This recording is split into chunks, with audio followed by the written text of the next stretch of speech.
यक्ष कौन होते हैं, इनके पास क्या पावर होती है? यक्ष जो होते हैं मध्यम स्तर के देव, एक प्रकार से वो न तो पूर्ण रूप से देवता होते हैं, लेकिन देवता की शक्ति उनमें होती है, देवता जैसी शक्ति उनमें होती है। पर देवताओं से भी सक्षम नहीं, बहुत ताकतवर शक्तियां होती है, और परंतु ये प्रेत पिशाच से ऊपर के होते हैं। ये रजोगुणी शक्तियां है।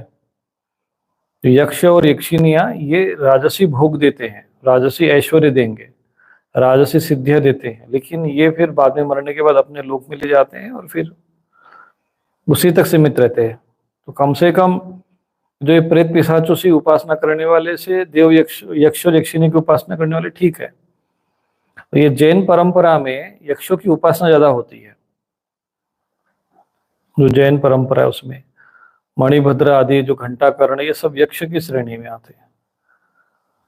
तो ऐसे ये यक्ष उपासक ज्यादा होते हैं।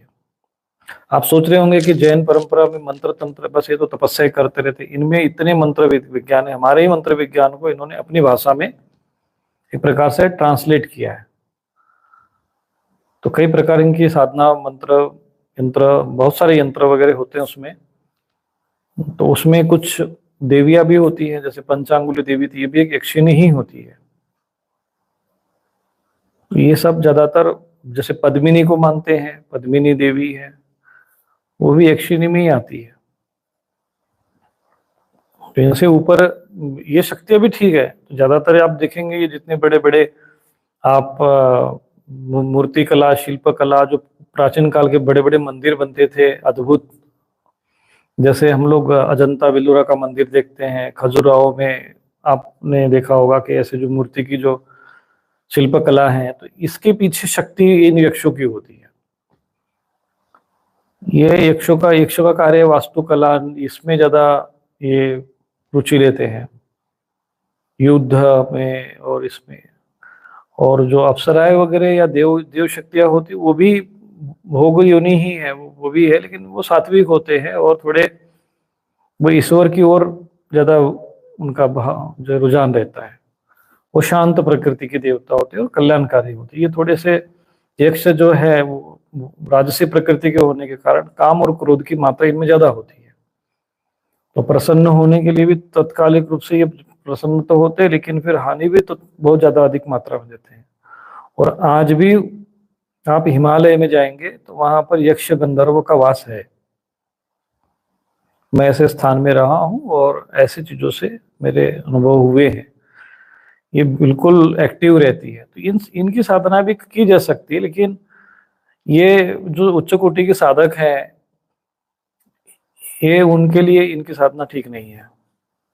अध्यात्म में जो एकदम ईश्वर तत्व को, अध्यात्म की तरफ जाना चाहते हैं, उनको इनकी साधना उपासना नहीं करना चाहिए। परंतु जिनकी इच्छा है कि हम तंत्र साधना को ही अपना जीवन बनाना चाहते हैं, तंत्र के लिए समर्पित है होकर पूरा जीवन उसमें लगाना चाहते हैं, वो इनसे आरंभ कर सकता है, क्योंकि ये एक पड़ाव है।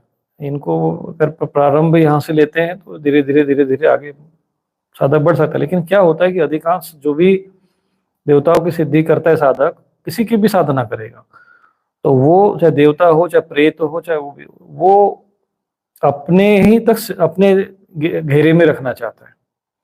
जैसे भगवान नहीं चाहेंगे कि कोई हमारा भक्त प्रेत योनि में चला जाए, प्रेत उपासना करे, ये यक्ष आदि योनि में जाए, ऐसा नहीं चाहेंगे। वो श्रेष्ठ योनियां हो सकती है, लेकिन उतनी श्रेष्ठ नहीं होती है जितना देव श्रेष्ठ होते हैं, या देवलोक से भी उच्च कोटि के लोग होते हैं। तो अधिकांश साधकों का जो लक्ष्य होता है वो उच्च कोटि के लोकों में जाना, दिव्य लोक को प्राप्त करना, उत्तम लोक को प्राप्त होना।